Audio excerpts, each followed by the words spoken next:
Di mana hadirin i'tiqad kita kepada sahabat, ya,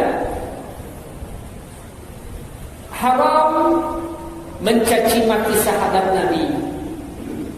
Para sahabat adalah orang-orang yang mulia. Jangan sampai kita suudzon terhadap para sahabat. Seberapa besar amalan yang kita lakukan tidak akan bisa sebanding dengan amalan para sahabat Nabi. Dalam satu hadis riwayat Imam Al-Bukhari dan Imam Muslim, beliau Rasulullah sallallahu alaihi wasallam bersabda, "La tasubbu ashabi, fawalladhi nafsi biyadihi law anfaqa ahadukum mithla Uhudin dhahaban ma balagha mudda ahadihim wala nasifahu." Jangan kalian caci maki sahabatku. Nah, ini nahi, larangan. Ini larangan karena tidak ada qarinah menjadikan makruh, berarti ini larangan jatuhnya pada haram. Berarti mencaci maki sahabat adalah haram. Jangan kalian mencaci maki sahabatku.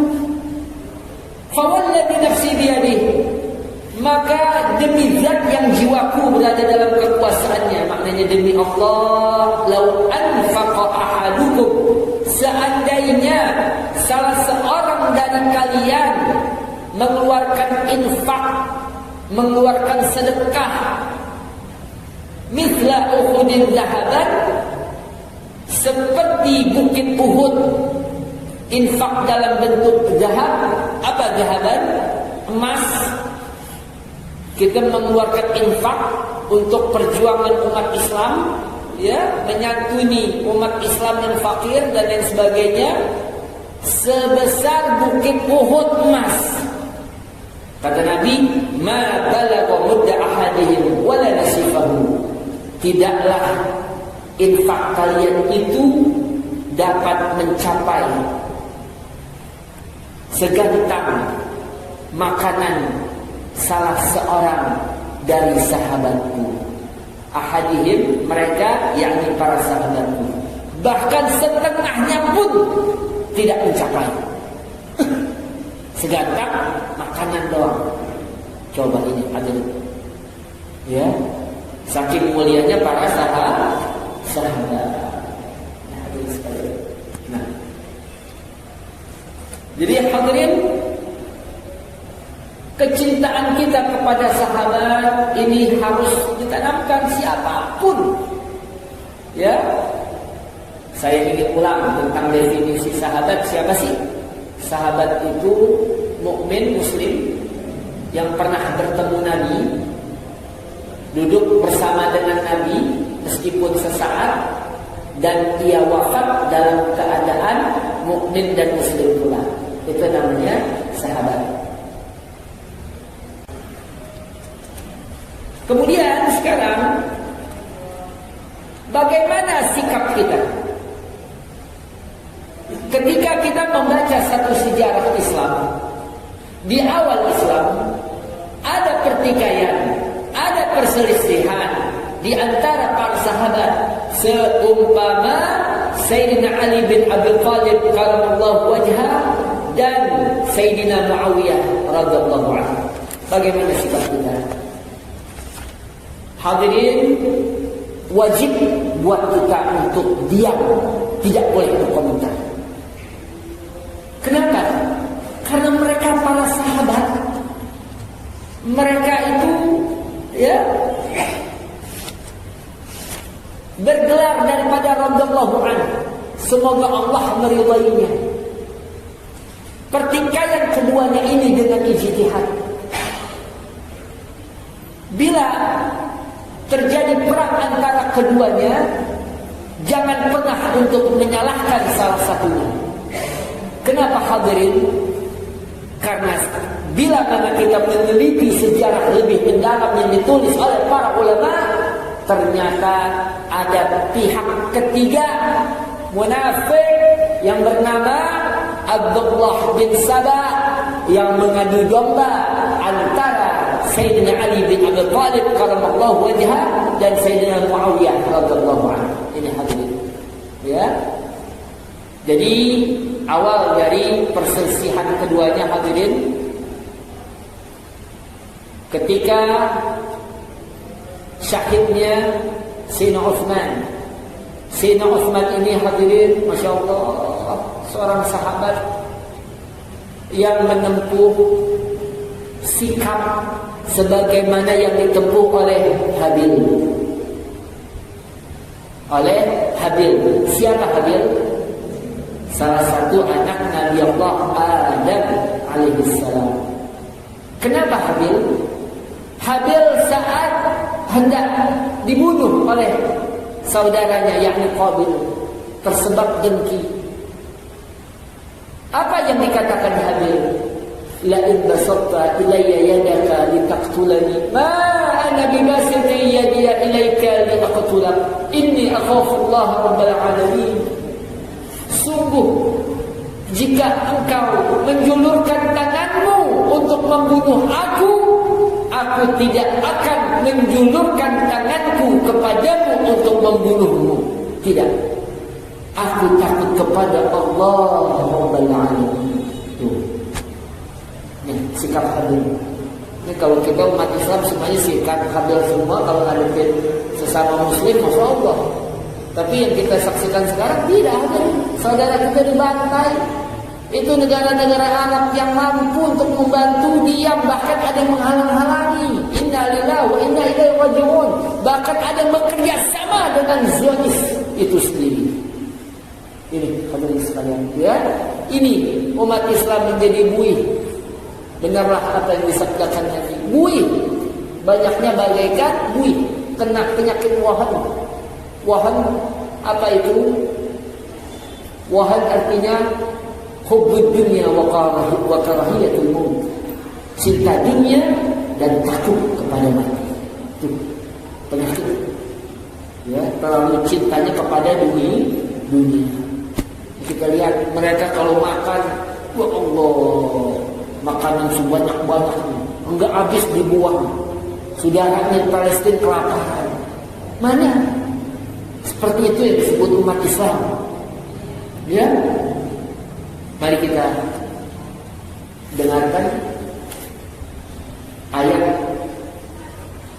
Al-Quran di mana Allah Subhanahu wa taala memuji daripada sahabat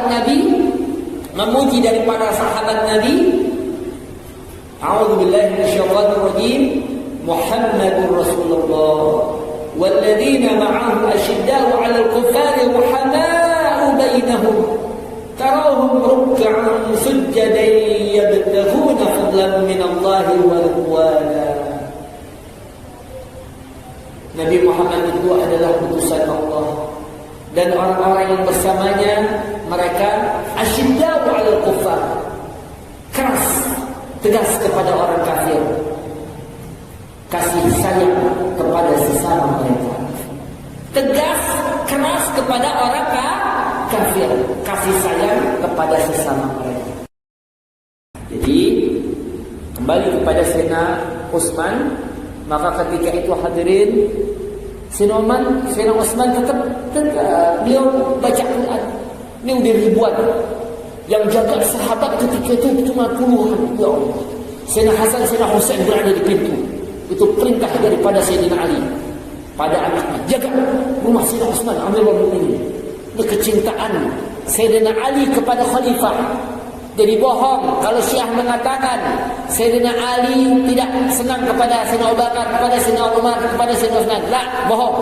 Ini bukti di mana Sayyidina Ali memerintahkan putranya Sayyidina Hasan, Sayyidina Husain sekaligus berdua disuruh jaga pintu Amirul Mukminin Sayyidina Utsman.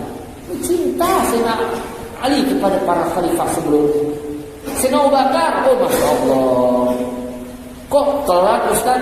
Sayyidina Ali berbaiat. Ya gimana kagak mau telat berbaiat kepada Sayyidina Abu Bakar? Kan waktu itu Nabi baru meninggal. Sayyidina Ali kan mantu sama Nabi, keluarga berarti, ya, selain mantu misanan, sepupu sama Nabi. Ya lagi sedih lah, lagi menghibur dari istrinya Sayyidatina Fatimah. Ya wajar kalau telat dan berbayat, tapi kan bayat tetap. Ya, Sayyidina Ali tidak ada. Ia tidak menyenangi atau merasa haknya dirampas. Enggak. Kitabnya mana yang antum baca? Nah gitu. Sayyidina Umar, Ustaz, Sayyidina Ali, Masya Allah. Sayyidina Umar banyak menetapkan sesuatu ketetapan berdasarkan usul Sayyidina Ali. Penetapan tahun Hijriah yang dimulai dengan peristiwa hijrah Nabi itu Sayyidina Ali yang usulkan, yang tetapkan Sayyidina Umar. Cinta ya. Tuh. Di Al-Quran Allah sebutkan asyidda'u 'alal kuffar ruhama'u bainahum. Itu mereka para sahabat. Ya. Jadi kalau ada yang menganggap pertikaian satu sama lain, suruh baca surah Al-Fath ayat 29. Bukan Al-Quran. Al-Quran yang Allah istiqam. Al-Fath ayat 29. Nah, hadirin sekalian, ya. Jadi ketika Sayyidina Utsman ketika itu berada di dalam, ternyata ada seorang pemuda berambut pirang dari negeri Mesir, cuma seperti itu. Di sejarah menulis sampai saat ini belum ketahuan siapa pembunuh Sayyidina Utsman. Kalau Sayyidina Umar kita tahu Abu Lu'lu', Sayyidina Ali kita tahu Abdurrahman bin Muljam. Kalau Sayyidina Utsman enggak ada yang tahu. Dalam sejarah antum boleh buka semua kitab sejarah. Sayyidina Utsman tidak ketahuan membunuh. Karena apa? Karena lagi riuh, luar biasa, lagi panik, lagi luar biasa ketika itu kacau. Ribuan pendemo. Ini hadirin sekalian, ya. Nah, maka ketika itu masuk seorang pemuda berambut pirang dari negeri Mesir, dihantami dengan pedang itu Sayyidina Utsman, wafatlah beliau. Subhanallah. Enggak melawan Sayyidina Utsman.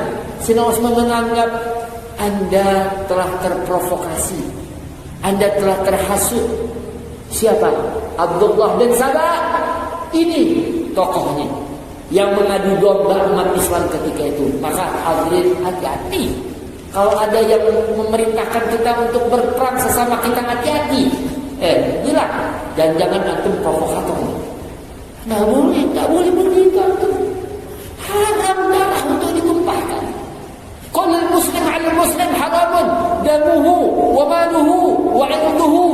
Kata Nabi, tiap muslim yang satu dengan yang lain itu haram darahnya untuk ditumpahkan. Haram hartanya untuk diambil secara paksa. Haram kehormatannya untuk dirusak. Itu. Ya. Maka ketika itu kosong, nggak ada Amirul Mukminin, pemimpin telah wafat. Akhirnya jangan sampai terjadi hal-hal yang tidak diinginkan. Sayyidina Ali menganggap perlu adanya pemilihan khalifah. Diadakanlah hadirin secepat mungkin, dan ternyata seluruh kota Madinah, ya, hampir seluruh penduduk Madinah yang masih banyak sahabat dan tabi'in, anak-anak para sahabat memilih Sayyidina Ali, menang total Sayyidina Ali. Ya. Muawiyah jadi gubernur Syam ketika itu. Muawiyah, ya, kami di Syam, kami belum memilih. Nggak bisa. Usut dulu siapa pembunuh Sayyidina Utsman, baru adakan pemilihan. Sayyidina Ali enggak, adakan pemilihan dulu. Kalau udah ada pemimpin, baru usut siapa pembunuh Sayyidina Utsman. Kan sebenarnya dua-duanya punya dalil sebenarnya. Nah, jangan disalahin dua-duanya. Nah, perang dingin antara Sayyidina Ali dengan gubernur Syam, yakni sahabat Muawiyah. Ya, Muawiyah Sayyidina Ali. Jadi hadirin, nah ketika perang dingin, Abdullah bin Sabah, naudzubillah, manusia tersebab gara-gara itu. Kenapa susah sampai begitu jahatnya tuh Abdullah bin Sabah? Dia mantan rahib Yahudi yang berasal dari Yaman, masuk Islam ke Madinah, kagak disambut dengan hangat. Kesel dia nggak disambut. Abdullah bin Sabah, ente masuk Islam, antum ente masa ini mesti arak begitu maksudnya. Abdullah bin Sabah, alhamdulillah, tokoh provokator, jahat namanya, provokator jahat seperti itu. Ya. Sekarang bukan satu, Abdullah bin Sabah ini sekarang banyak. Alhamdulillah.